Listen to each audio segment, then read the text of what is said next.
بەڵێ بەڕێزان وەک هەموو شەوێک ئێمە لە هەموو بۆڵتنی هەواڵەکاندا هەوڵە دێین کەسانی پسپۆر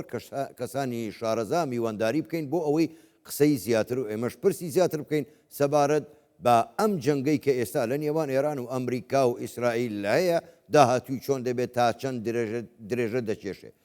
میوانی ئەم شەومان زۆر بەڕێز دکتۆر عیماد ئاپشناس سەرۆکی سندیکای سنتەرەکانی توێژینەوە و دیراساتی ئێرانی ڕاستەوخۆ لە شاری تارانی پایتەختی ئێرانەوە لەگەڵماندایە. دکتۆر عیماد شەوتان باش، زۆر سپاس بۆ بەشداریکردنتان لەگەڵمان لەگەڵ کوردستان 24. بە پرسیارێکی گشتی دەست پێ بکەین. ئەمریکا دەڵێ لە 90 توانە سەربازیەکانی ئێران تێک شکێنراون. تا چەند ئەمە ڕاستە؟ ئەمە وایە؟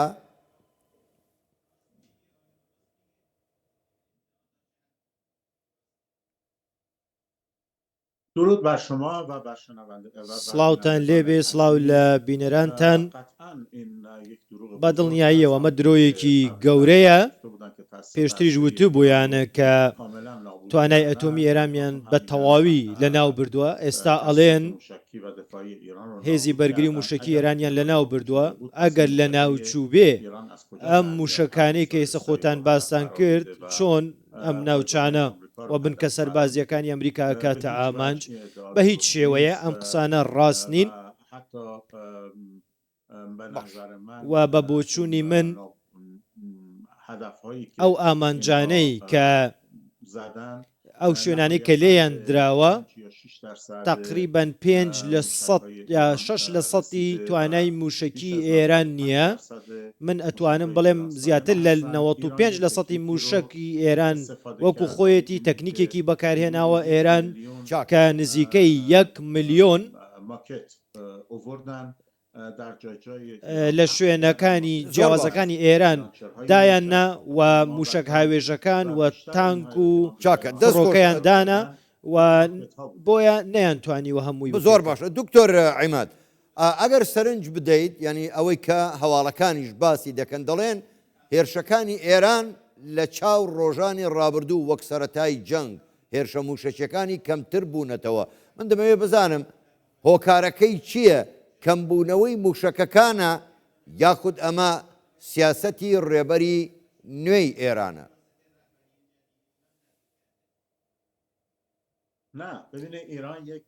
نەخەیر، ئێران چەند تاکتیکێکی هەیە بۆ جەنگ و ئێستا تاکتیکی شەڕی دەرونیەکە لە بەرامبەر ئیسرائیل. ئەو موشەکانێک کە ئێستا ئەهاوێژرێن هەمویان توانم بڵێم بە خاکی داگیرکراوی فەلەستین و ناو ئیسرائیلەکەوێ و ئامانجی خۆیە پێکێ لە جیاتی ئەوەی دا موشکی 10 کیلۆیی بنێرێ یەک موشکی 1 تۆنی یاخود یەک موشکی 4 تۆنی ئەنێرێ بۆی کە وەکوتم لە جیاتی ئەوەی کە چەندین موشک بنێری یەک دانە ئەنێرێ، بەڵام ئەو موشەکە زیانی زۆر زیاترە لەو دە موشەکەی پێشتر. بۆ نمونە موشکی خورڕەم شەهر 4 کە ئێستا ئەهاوێژرێ ئەتوانم بڵێم بەرابەری چەند موشکێکی دیکەیە. باش بۆیە ئەوە نییە کە ئاڵێ یەک موشک بە ئیسرائیل لە ئیسرائیلی داوە، ئەتوانم بڵێم یەک ناوچە کاولەکە. بۆیە ئەوان ئەڵێن تەنها یەک موشەکە ڕاستە، بەڵام کاریگەریەکەی گرنگە. زۆر باشە دکتۆر عیماد، کەواتە بەڕای ئێوە ئێران موشکی نوێ یا پێشکەوتوتری هەیە کە ئێستا لەمە دوا بەکاری بێنێت؟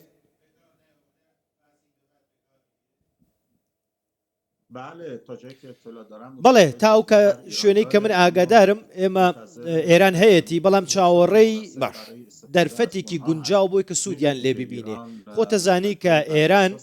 موشەکەکانی لەسەر بنەمای ئەو موشکی GB 57 و 29 ئەمریکا دروست کردوێتەوە بە لەسەر شێوازی ئەو دروستی کردوونەتەوە. تا ئێستا هیچ کەسە موشەکانەی نەبینیوە، بۆیە ئەکرێ ئەم موشەکانە ئەتوانن تا 20 مەتر قوڵایی عەرز ببڕن ئەنجا بتەقێنەوە. تا ئێستا موشەکانەی بەکار نێناوە، موشکی زیاتریشی هەیە. تا ئێستا ئێران پیشانی کەسی نەداوە و کەس نەیبینون بەکاریشی نەهێناون لەوانەیە بۆ چاوەڕێی ئەوە بکە کە دەرفەتێک بێتە پێشەوە بتوانێت ئەگەر کەشتەکانی ئەمریکا نزیک بنەوە بەو کەشتیانەوە بنێت یاخود ئامانجێکی دیکە گرنگتر بێ بەلایە بۆ نمونە شەوی ڕابردوو خان و ماڵی نەتەنیاهۆ سەرۆکوەزیرانی ئیسرائیل بە ئامانج گیراوە و خەڵکێکی زۆر کوژرا و بریندار بوون بەدڵنیایەوە ئیسرائیل ئەم شتانە ناڵێ بەڵام ئەوە ڕاستیە لەوانەیە لە شوێنێک نەتەنیاهۆ بدۆزنەوە یاخود لە پەناگەیەک خۆی شاد بێتەوە ئەو پەناگەیە بکەنە ئامانج بۆیە ئەم موشەکە زۆر جیاوازە بێ ئاوەستێتە سەر ئەو ئامانجی کە ئێران ئەیەوێ بیپێکێ ئەو کاتە موشەکانە بەکارێنێ ئێستا ئامانجی ئێران ئەوەیە دۆخی کۆمەڵایەتی ئیسرائیل تێک بدا و ڕوونە ئێستا ئیسرائیلیەکان بە گوێرەی ئەو قسەی کە ڕۆژنامەنووسان ئەیکەن خۆیان ئیسرائیلین دەڵێن بەردەوام زەنگی ئاگادارکردنەوە لێ ئەدرێ بەردەوام موشکمان بەرەکەوێ هەتا ئەو کاتەی کە ئەیانوێت لە با بڵێن حەشارگەکان بێنە دەرەوە جارێکی دیکە موشکیان لێدرێتەوە بۆیکە بچنەوە ژوورەوە بۆیە ئەمە سیاسەتی ئێرانە تا ماوەیەکی دیکە هەتاوەکو بتوانێت دۆخێک دروست بێ گوشار بخاتە سەر ئیسرائیل. زۆر باشە دکتۆر عیماد ئێوە زۆر باسی موشکی نوێتان کرد و توانای موشەکە نوێیەکان پرسیارەوەیە ئایا ئەم موشەکە نوێیانە کە وەکو خۆتان دەڵێن تا ئێستاش بەکارتان نێناوە ئەگەر بەکاری بێنن دەگاتە ئەوروپا یعنی سنووری بڕینەکەی دەگاتە ناو ئەوروپاش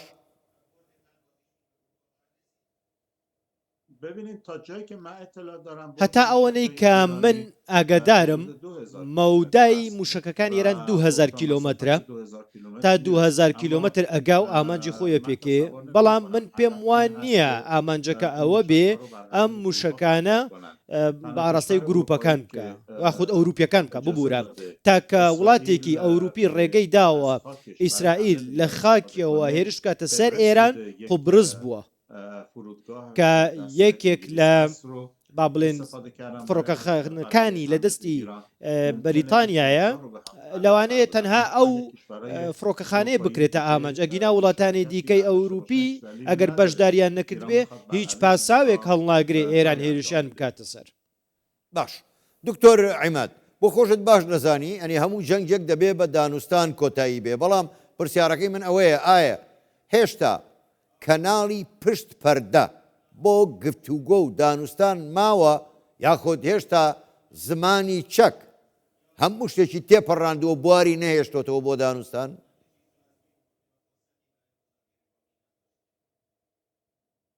ببینین هدف اسرائیلی‌ها ئامانجی ئیسرائیلیەکان لە تیرۆرکردنی شەید ئایەتوڵڵا عەلی خامنەیی ئەوە بوو کە دەرگای دانوستان بە تەواوی دابخەن. ئێمە 4 جار لەگەڵ ئەمریکەکان بە ئامانجی گەیشتن بە ڕێکەوتنێک نزیکیش بووینەوە هەر 4 جارەکە ئیسرائیلیەکان لە کۆتا خاڵدا ئەم ڕێکەوتنیان تێکدا 2 جار لە سەردەمی بایدن 2 جار لە سەردەمی ترامپ کە ئێمە لە ناو دانوسانە بووین ئێمە هێرشمە کرایە سەر بۆیە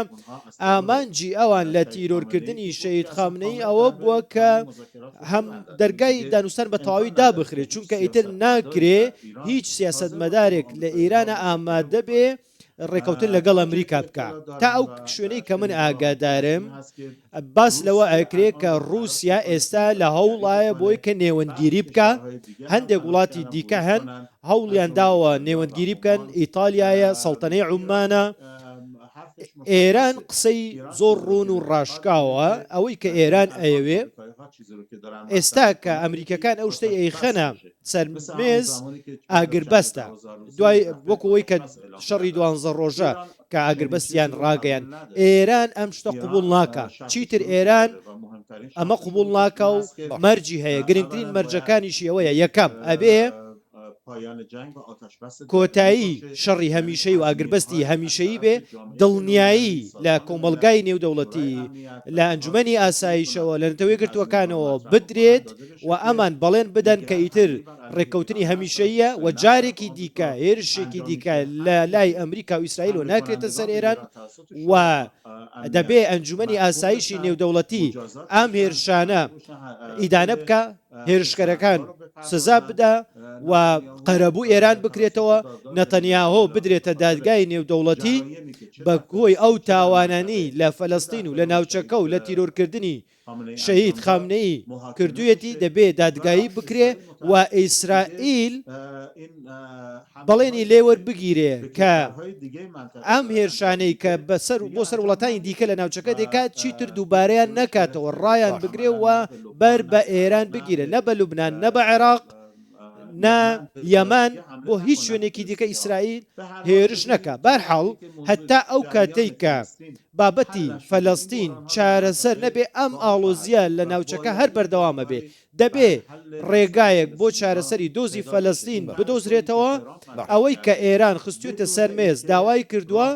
بەبێ ئەوەی کە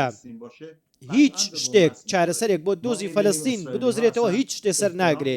بۆیە ئیسرائیل بە هیچ شێوەیە احترامی ترامپ ناگرن تا ئێستا هێرش دەکەنە سەر فەلەستین لوبنان ساڵ و نیوێکە ڕێکەوتنی هەیە لەگەڵیان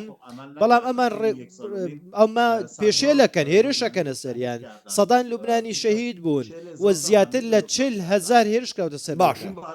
ئەمە دەبێت ڕابگیرێ زۆر باشە بەرز دکتۆر عیماد ئێمە جۆبیستی مەرجەکان بووین کە لەلایەن ئێرانە وەکو جەنابتان باستان کرد بەڵام پرسیار ئەمەیە ئایا ئەگەر دانوستان کرا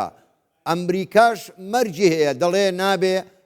چەکی ئەتۆمی هەبێ نابێ چەکی بالەستی هەبێ نابێ دەسوەردان لە ناوچەکە بکە ئایا ئێران ئامادەیە مەرجەکانی ئەمریکاش قبول بکات؟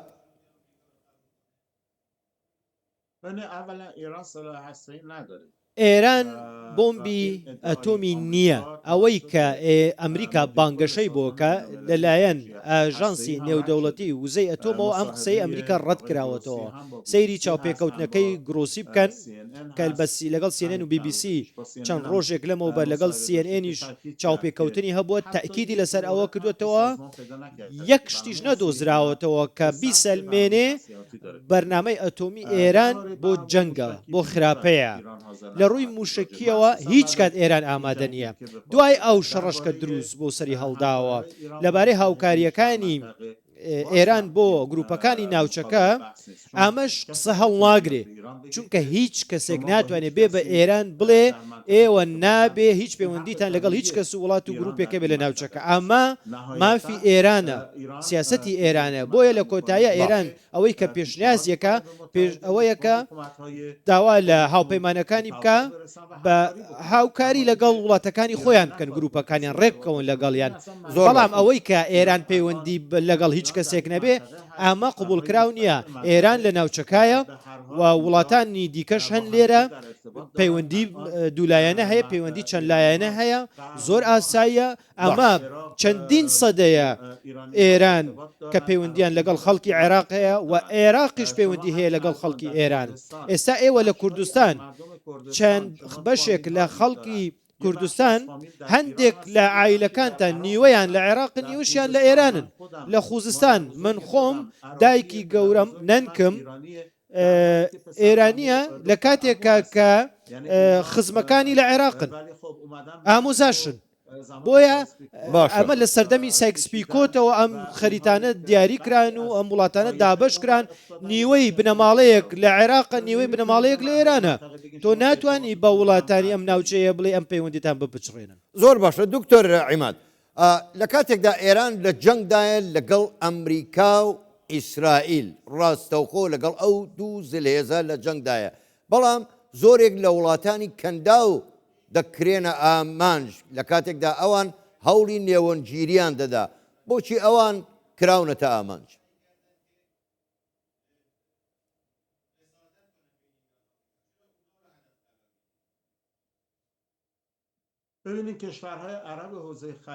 سیرکەن وڵاتانی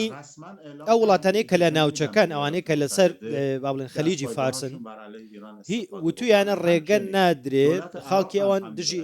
ئێران بەکاربێ عێراقیش ئەمەی وتووە بەڵام ئەمریکا ڕێزی لە بۆچوونی ئەم وڵاتانش نەگرت ئێستا ئەبینین کە فڕۆکەکانی ئەمریکا و ئیسرائیل بەسەر ئاسمانی عێراق ئەفرن و هێرشەکەنە سەر ئێران بنکە سەربازیەکانی ئەمریکا لە عێراق یاخود لە وڵاتانی دیکەی عەرەبی بۆ سیخوڕیکردن لەسەر ئێران بەکارهێنرێن و ڕاداریان داناوە و هەر جوڵەیە کە لە ئێران هەبوو ئەمان دیاریانە کرد و ئەمان هێرشیانە کردە سەریان ئەو موشەکانە ئەو ڕادارانە دەیاندۆزیەوە کە ئێران کەی موشکی ناردووە ئەم ڕادارانە لە وڵاتانە عەرەبیان لە وڵاتانی عەرەبی دانراون بۆیە ئێرانیش وتوێتی ئەگەر هێرشمان بکرێتە سەرم بنکانەکەینە ئامانجی ئێمە خاکی ئێوە نییە بەڵکو ئامانجی ئێمە بنکە سەربازیەکانی ئەمریکایە لەوێ و محەممەد بن سلمان ئەم شتەشی بە ترەمپ وتووە ترەمپ وتی ئێران غیرەتی ئەوەی نییە هێرشتان بکاتە سەر بەڵکو بینیتان ئێران نەک تەنها هێرشی کردە سەریان لە ناوی بردن ئێستا بنکە سەربازیەکانی ئەمریکا نەک جارێک چەندین جار هێرشیان کراوەتە سەر هەر بۆ ئەوەیە بە ئێستا ئێران زۆر بە ئاسانی ئەتوانێت ئیسرائیل بکاتە ئامانج بۆیە ئەگەر بنکە سەربازیەکانی ئەمریکا لە شوێنی خۆیان لە وڵاتانی عەرەبی بمایە ئێران نەیەتوانی ئەوە بکە بەڵام وە پێشتر دەیانزانی کە موشک دێت و زۆر باشە دکتۆر عیماد ئێستا کە ئەم جەنگە دەڕۆژی تێپەڕان وا بەرەو 2 هەفتە دەڕوات کەواتە نزیکترین سیناریۆ دەبێت کامە بێ ڕێکەوتنێکی گەورە یاخود ڕێکەوتنێکی گشتگیر لە نێوان ئێران و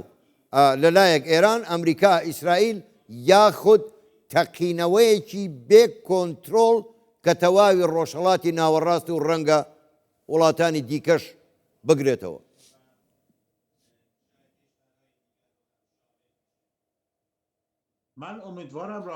من هیوادارم بۆچوونی یەکەمت بێ ئەمریکا عەقڵ بکەوێتەوە سەری بیر بکاتەوە بڵێ چارەسەری ئاشتیانەی پێبێ بۆ هەموو ڕۆژهەڵاتی ناوەڕاست ئەوەی کە ئێران ئەیڵێ دەبێ ئاشتی بۆ هەموو بێ لە ناوچەکە دەبێ سەقامگیری بۆ هەمووان بێ لە ناوچەکە ویلایەتی یەکگرتووەکانی ئەمریکا دەبێ دەستەی وەردانەکانی خۆی واز لێبێنێ لە ناوچەکە ئیسرائیل دەبێ واز لەو سیاسەتی ئیسرائیلی گەورە و گۆڕینی نەخشەی ڕۆژهەڵاتی ناوەڕاست کۆتایی پێبێنێ ئەگەر بگەنە ئەم تێگەیشتنە ئەمە شتێکە کە لەلایەن هەمووانەوە داواکراوە و ئەیانەوێ بۆیە دەبێت چاوەڕێ بین بزانین ئەمریکا عەقڵی هەیە هێشتا یان نا ئیسرائیل لە شوێنی خۆی دائەنیشە یان نا ئەگەر نا ئێمە ئەچینە سیناریۆی دووەمەوەی کە باسی کرد زۆر باشە زۆر بەڕێز دکتۆر عیماد ئابشناس سەرۆکی سندیکایی سەمتەرەکانی توێژینەوە و دیراساتی ئێرانی ڕاستەوخۆ لە تارانەوە بەشدار بووی لەگەڵمان گەلێک سوپاس بۆ بەشداریکردنتان لەگەڵمان شەوتان باش